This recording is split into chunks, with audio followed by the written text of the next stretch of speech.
Welcome to study channel. मेरा नाम है मोहम्मद कैसर। जैसा कि मैंने आपसे वादा किया था कि इस चैनल के माध्यम से जो भी जानकारी दी जाएगी बिल्कुल ऑथेंटिक दी जाएगी और लेटेस्ट दी जाएगी। साथ ही साथ फालतू वीडियो बनाकर आपको दिन भर परेशान नहीं किया जाएगा।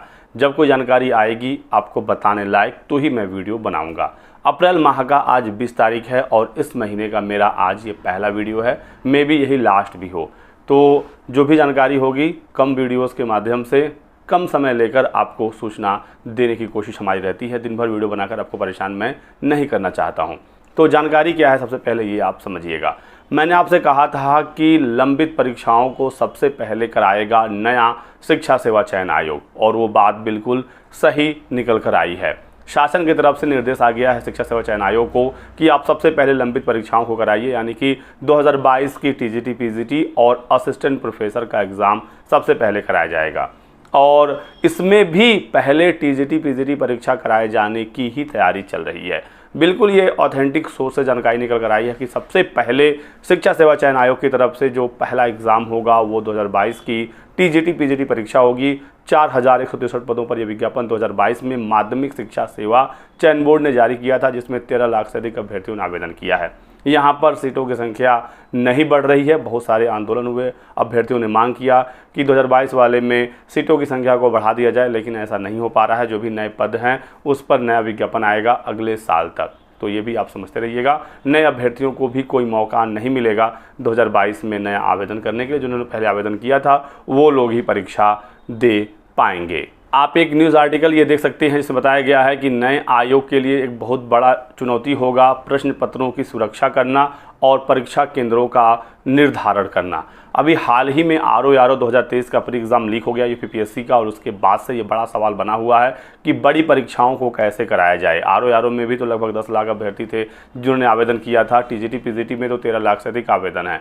तो ये एक बड़ी चुनौती होगी नए शिक्षा सेवा चयन आयोग का कि किस प्रकार से प्रश्न पत्रों को बचाया जाए ताकि वो लीक ना हो, और परीक्षा केंद्रों को किस प्रकार से आया जाए, किसे चुना जाए ताकि कहीं से कोई परीक्षा में गड़बड़ी ना हो। तो ये एक बहुत बड़ी चुनौती होगी नए आयोग के लिए। साथ ही साथ इसी न्यूज़ आर्टिकल में आप देख सकते हैं ये खबर है कि सबसे पहले जो शिक्षा सेवा चयन आयोग से परीक्षा होगी वो 2022 की टीजीटी, पीजीटी ही होगी। तो ये तो चीज़ें क्लियर हो रही हैं कि 2022 टीजीटी, पीजीटी और असिस्टेंट प्रोफेसर ये दोनों एग्ज़ाम हो जाएंगे जल्द ही इसी साल।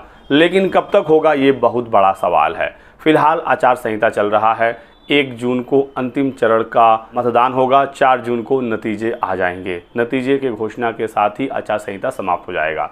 लेकिन जून माह में आप ये मत समझिएगा कि एग्ज़ाम आपका हो जाएगा या जुलाई में भी हो जाएगा।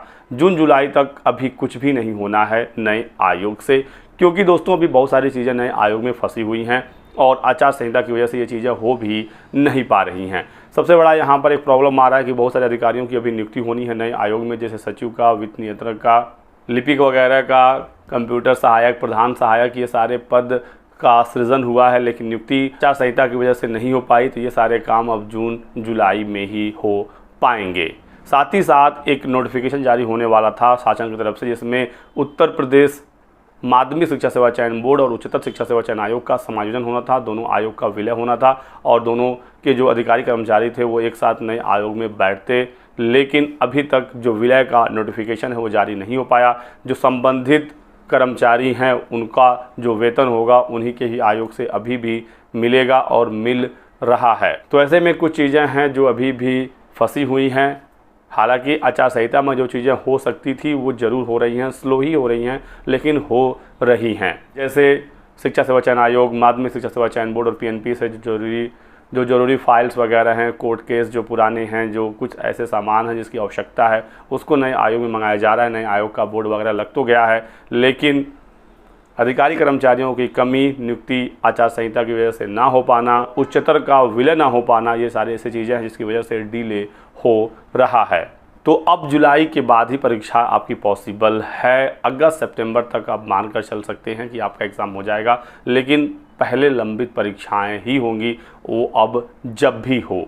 लेकिन आपको फिलहाल की कंडीशन में सितंबर लास्ट टू लास्ट मानकर चलना है। तैयारी आप लोग लगातार करते रहिए, क्योंकि अप्रैल अब आपका खत्म ही है। मई, जून, जुलाई, अगस्त, यही आपके पास 4 महीने का समय है। इसी में आपको जितना पढ़ना है पढ़ लीजिए, क्योंकि अगस्त एंड तक नहीं तो सितंबर में आपकी परीक्षा हो जानी चाहिए। जो भी नए विज्ञापन है, चाहे वो यूपी टेट का हो, प्राथमिक शिक्षक भर्ती हो, टीजीटी पीजीटी का नए विज्ञापन हो, जो भी होना है वो लंबित परीक्षाओं के बाद ही होना है। इस साल के अंत तक एक यूपी टेट हो सकता है, लेकिन उसके अलावा और कुछ भी आप इस साल उम्मीद ना ही करिएगा, क्योंकि जो भी शिक्षक भर्ती के नए विज्ञापन हैं वो अब अगले साल तक ही निकल पाएंगे। तो यही कुछ इंपॉर्टेंट अपडेट थी आप सभी लोगों के लिए। वीडियो को लाइक कर दीजिएगा और चैनल को सब्सक्राइब कर लें। आगे और भी कोई ऑथेंटिक इन्फॉर्मेशन आएगी तो सूचना मेरे द्वारा आपको जरूर दिया जाएगा।